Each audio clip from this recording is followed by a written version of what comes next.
بسم الله الرحمن الرحيم. ألف لام را. تلك آيات الكتاب المبين. إنا أنزلناه قرآنا عربيا لعلكم تعقلون. نحن نقص عليك أحسن القصص بما أوحينا إليك هذا القرآن وإن كنت من قبله لمن الغافلين. إذ قال يوسف لأبيه يا أبت إني رأيت 11 كوكبا والشمس والقمر رأيتهم لي ساجدين. قال يا بني لا تقصص رؤياك على إخوتك فيكيدوا لك كيدا إن الشيطان للإنسان عدو مبين. وكذلك يجتبيك ربك ويعلمك من تأويل الأحاديث ويتم نعمته عليك وعلى آل يعقوب كما أتمها على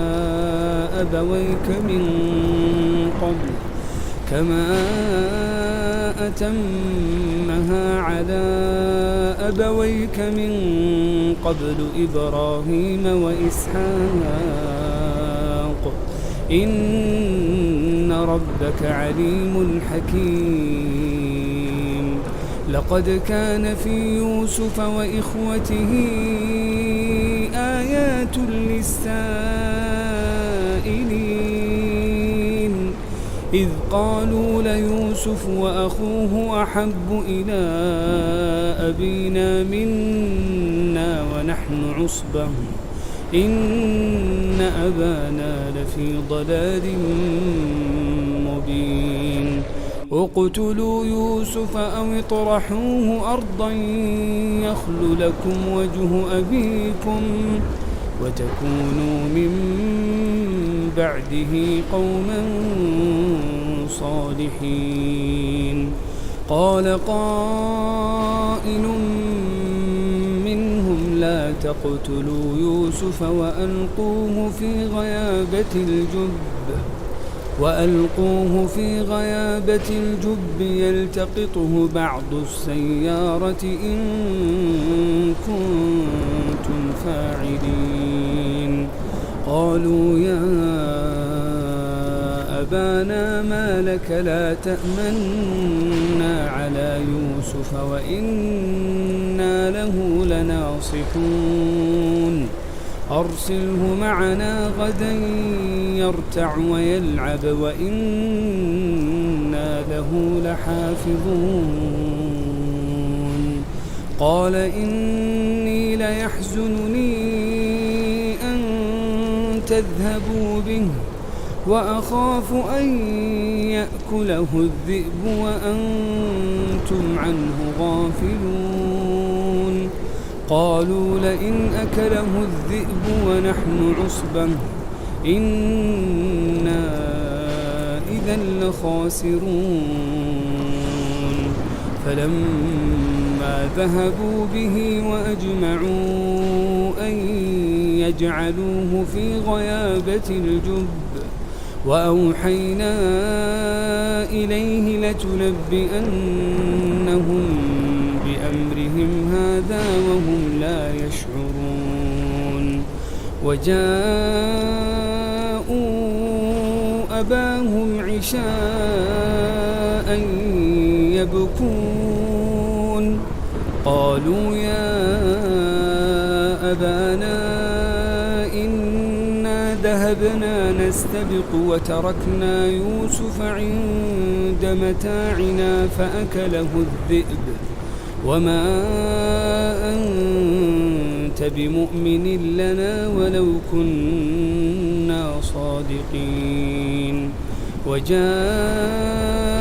على قميصه بدم كذب قال بل سولت لكم أنفسكم أمرا فصبر جميل والله المستعان على ما تصفون وجاءت سيارة فأرسلوا واردهم فأدلى دلوه قال يا بشرى هذا غلام وأسروه بضاعة والله عليم بما يعملون وشروه بثمن بخس دراهم معدودة وكانوا فيه من الزاهدين وقال الذي اشتراه من مصر لامرأته أكرمي مثواه عسى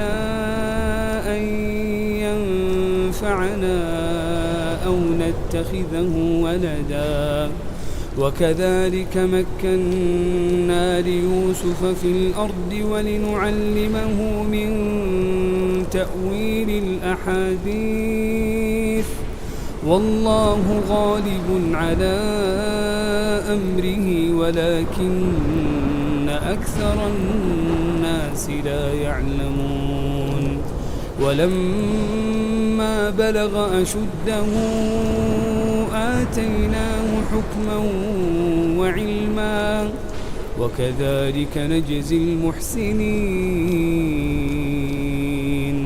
وراودته التي هو في بيتها عن نفسه وغلقت الأبواب وقالت هيت لك قال معاذ الله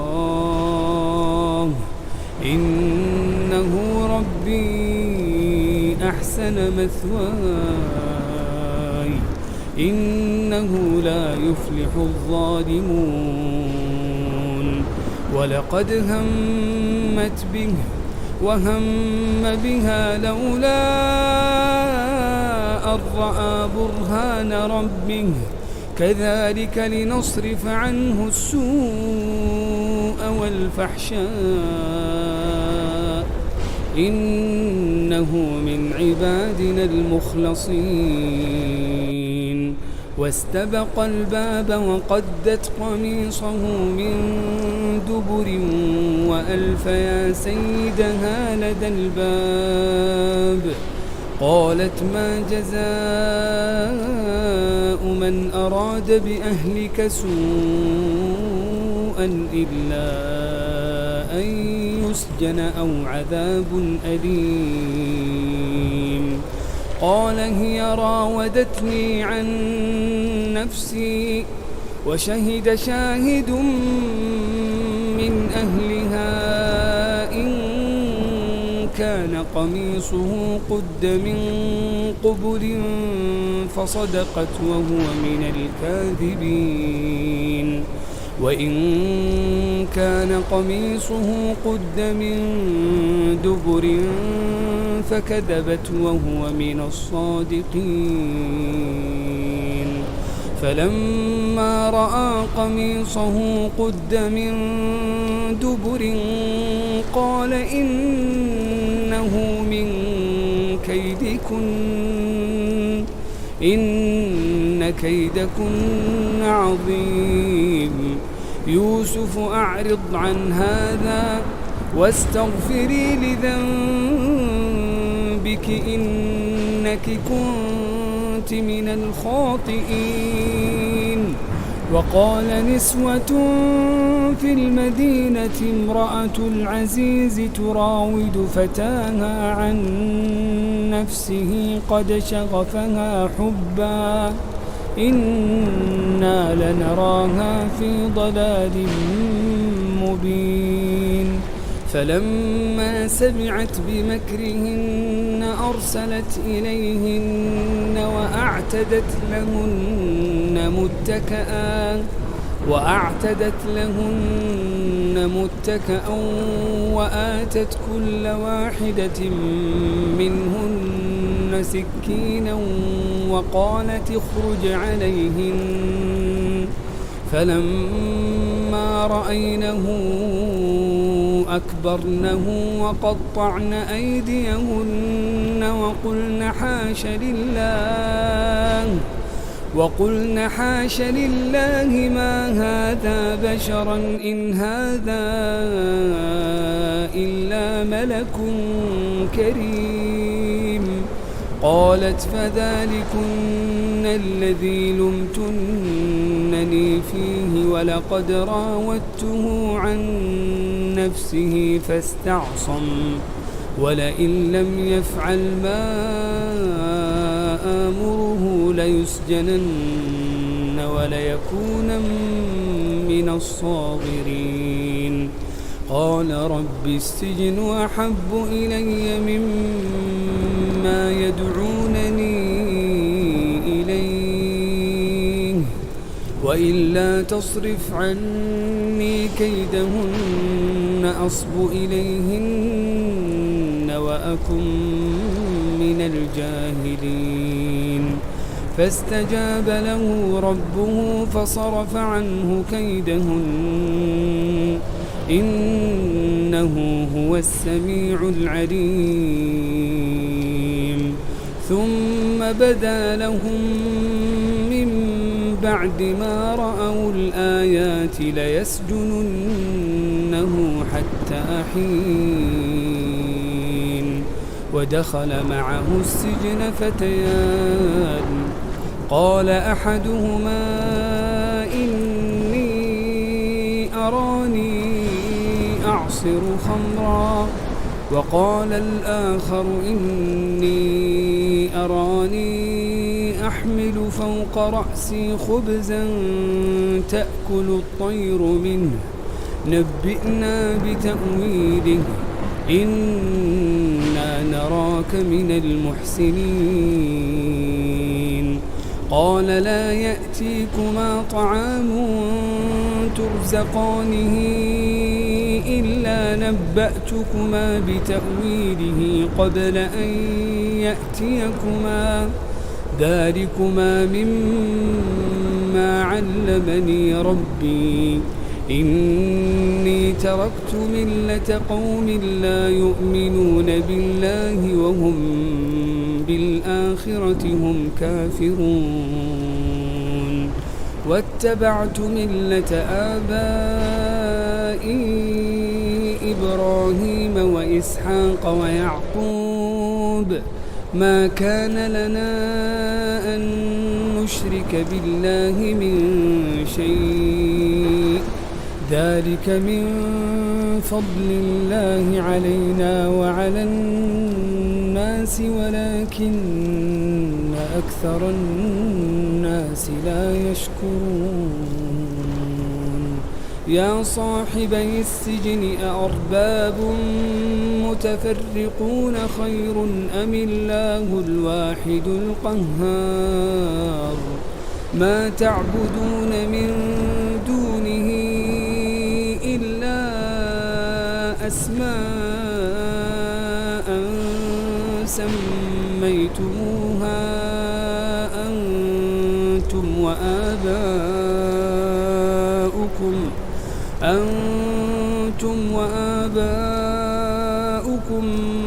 ما أنزل الله بها من سلطان إن الحكم إلا لله أمر ألا تعبدوا إلا إياه ذلك الدين القيم ولكن أكثر الناس لا يعلمون.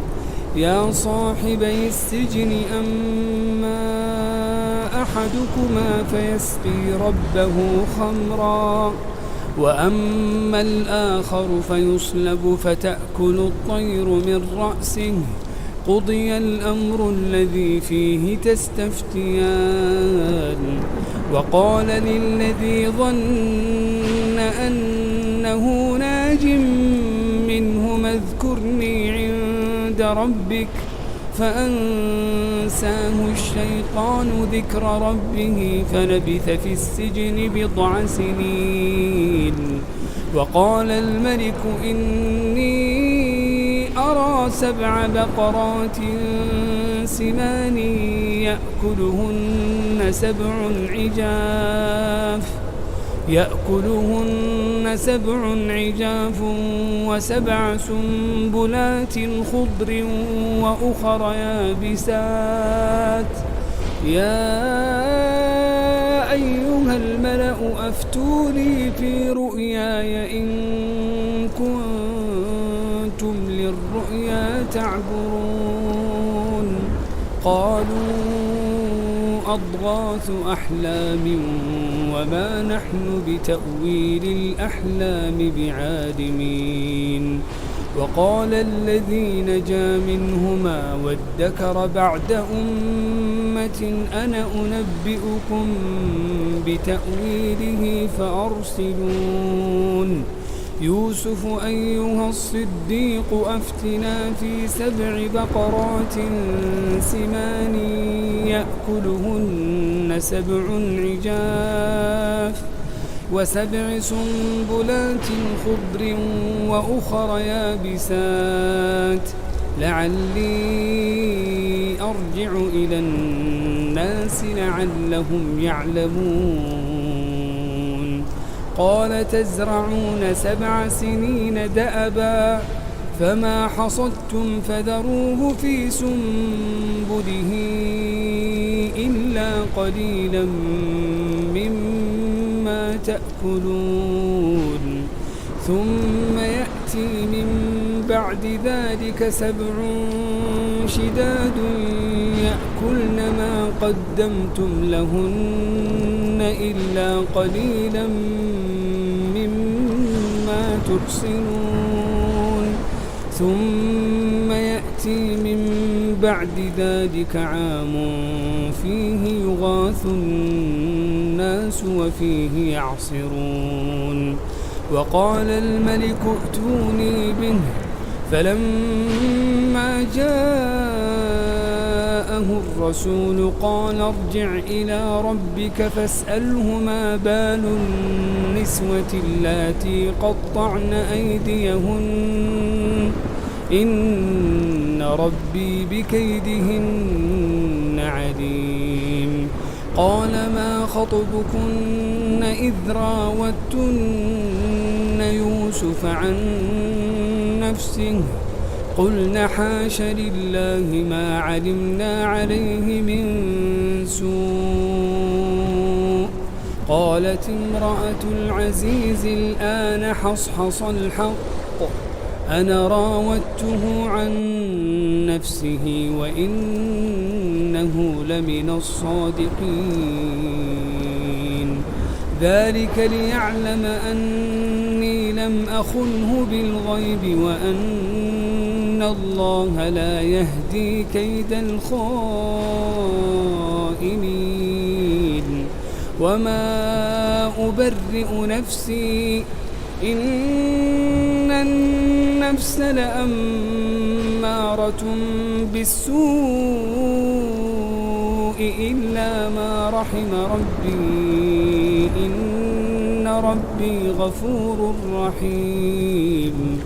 وقال الملك ائتوني به أستخلصه لنفسي فلما كلمه قال إنك اليوم لدينا مكين أمين. قال اجعلني على خزائن الأرض إني حفيظ عليم. وكذلك مكنا ليوسف في الأرض يتبوأ منها حيث يشاء نصيب برحمتنا من نشاء ولا نضيع أجر المحسنين. ولأجر الآخرة خير للذين آمنوا وكانوا يتقون. وجاء إخوة يوسف فدخلوا عليه فعرفهم وهم له منكرون ولما جهزهم بجهازهم قال ائتوني بأخ لكم من أبيكم ألا ترون أني أوفي الكيل وأنا خير المنزلين فإن لم تأتوني به فلا كيل لكم عندي ولا تقربون قالوا سنراود عنه أباه وإنا لفاعلون وقال لفتيانه اجعلوا بضاعتهم في رحالهم لعلهم يعرفونها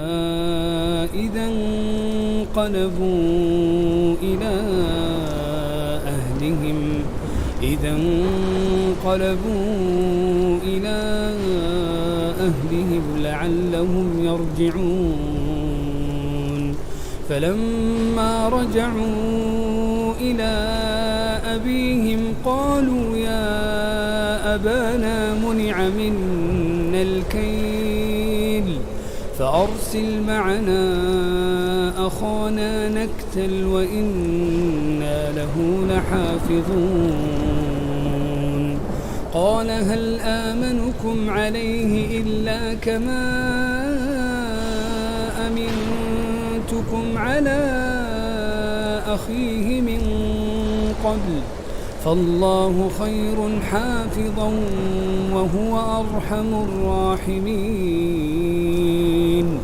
ولما فتحوا متاعهم وجدوا بضاعتهم ردت إليهم قالوا يا أبانا ما نبغي هذه بضاعتنا ردت إلينا ونمير أهلنا ونحفظ أخانا ونزداد كيل بعير ذلك كيل يسير قال لن أرسله معكم حتى تؤتون موثقا من الله لتأتونني به إلا أن يحاط بكم فلما آتوه موثقهم قال الله على ما نقول وكيل وقال يا بني لا تدخلوا من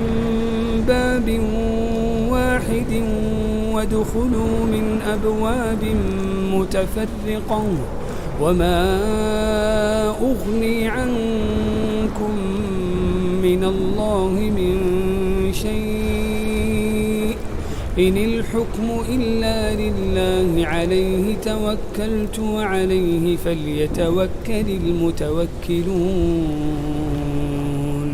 ولما دخلوا من حيث أمرهم أبوهم ما كان يغني عنهم من الله من شيء إلا حاجة في نفس يعقوب قضاها وإنه لذو علم لما علمناه ولكن أكثر الناس لا يعلمون ولما دخلوا على يوسف آوى إليه أخاه قال إني أنا أخوك فلا تبتئس بما كانوا يعملون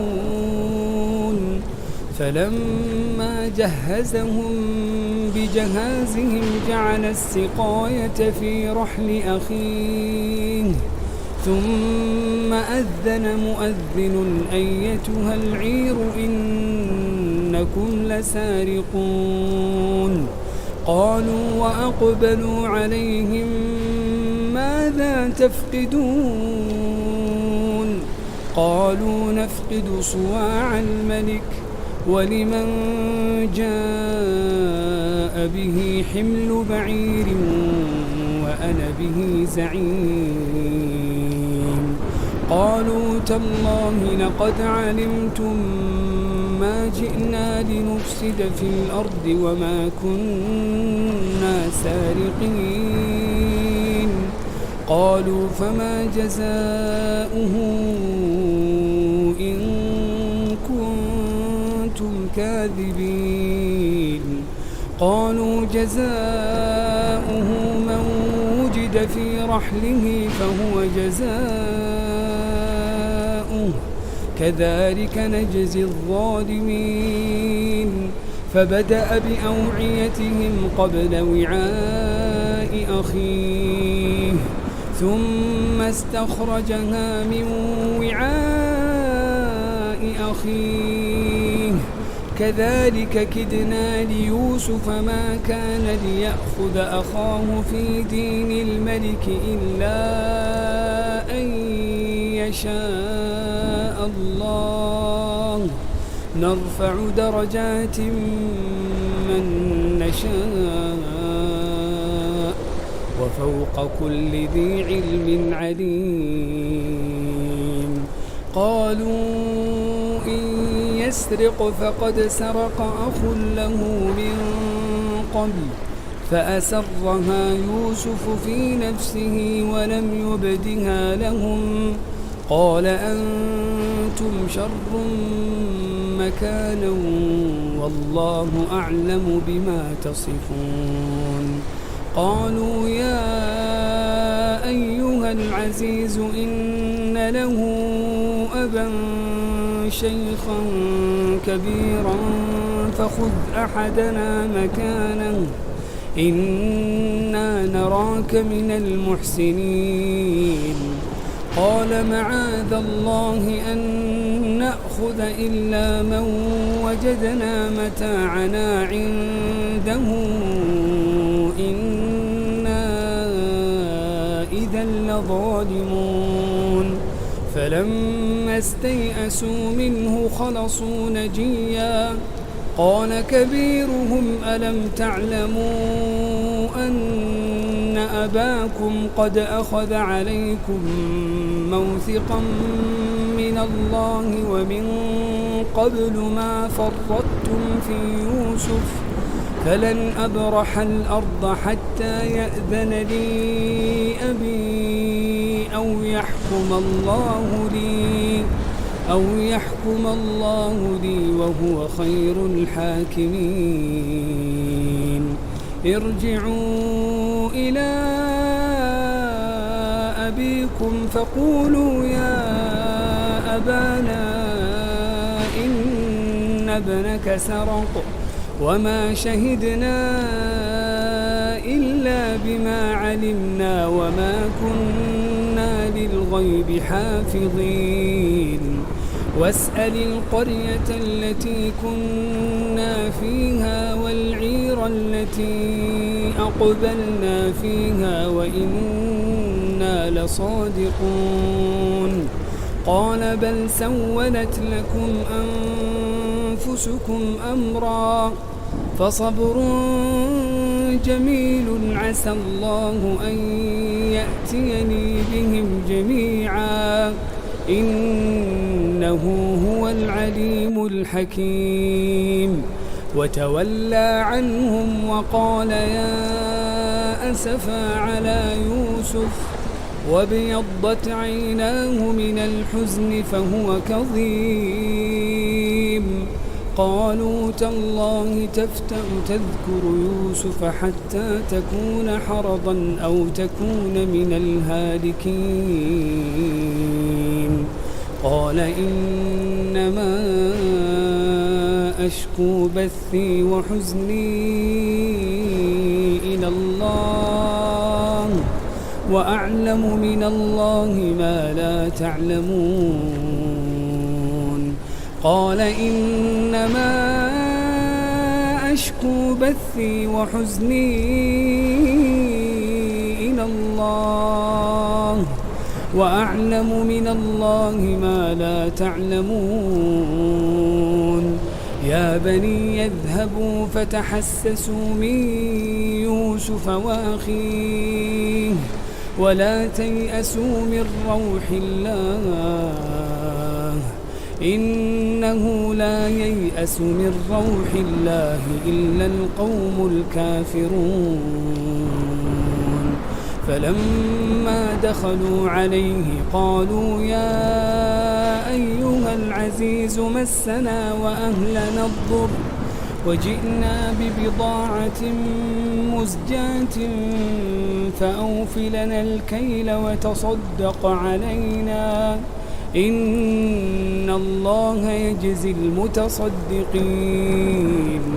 قال هل علمتم ما فعلتم بيوسف وأخيه إذ أنتم جاهلون قالوا أئنك لأنت يوسف قال أنا يوسف وهذا أخي قد من الله علينا إنه من يتق ويصبر فإن الله لا يضيع أجر المحسنين قالوا تالله لقد آثرك الله علينا وإن كنا لخاطئين قال لا تثريب عليكم اليوم يغفر الله لكم وهو أرحم الراحمين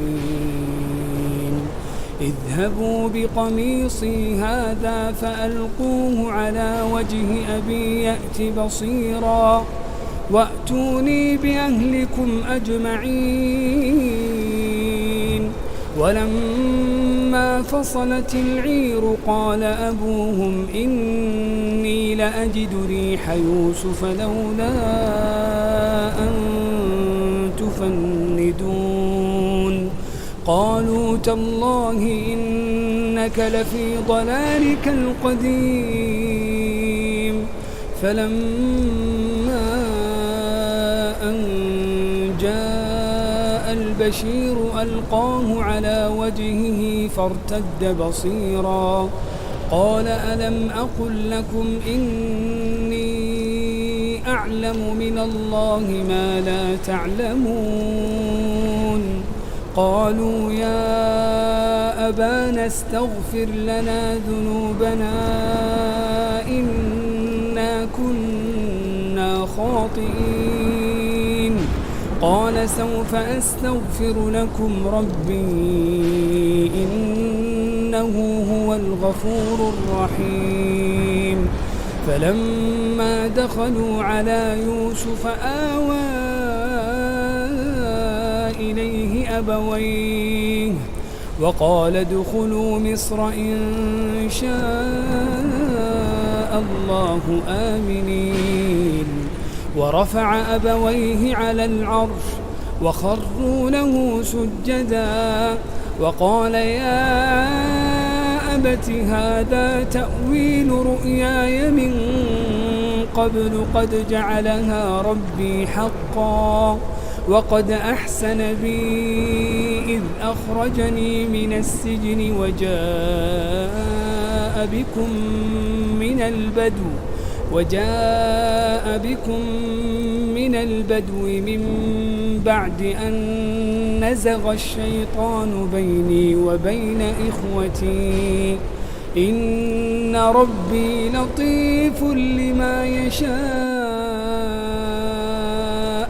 إنه هو العليم الحكيم رب قد آتيتني من الملك وعلمتني من تأويل الأحاديث فاطر السماوات والأرض أنت وليي في الدنيا والآخرة توفني مسلما وألحقني بالصالحين ذلك من أنباء الغيب نوحيه إليك وما كنت لديهم إذ أجمعوا أمرهم وهم يمكرون وما أكثر الناس ولو حرصت بمؤمنين وما تسألهم عليه من أجر إن هو إلا ذكر للعالمين وكأي من آية في السماوات والأرض يمرون عليها وهم عنها معرضون وما يؤمن أكثرهم بالله إلا وهم مشركون أفأمنوا أن تأتيهم غاشية من عذاب الله أو تأتيهم الساعة بغتة وهم لا يشعرون قل هذه سبيلي أدعو إلى الله على بصيرة أنا ومن اتبعني وسبحان الله وما أنا من المشركين وما أرسلنا من قبلك إلا رجالا نوحي إليهم من أهل القرى أفلم يسيروا في الأرض فينظروا كيف كان عاقبة الذين من قبلهم ولدار الآخرة خير للذين اتقوا أفلا تعقلون حتى إذا استيأس الرسل وظنوا أنهم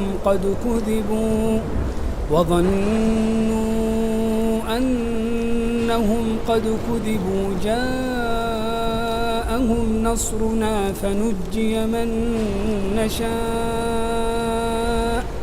ولا يرد بأسنا عن القوم المجرمين لقد كان في قصصهم عبرة لأولي الألباب ما كان حديثا يفترى ولكن تصديق الذي بين يديه وتفصيل كل شيء وهدى ورحمة لقوم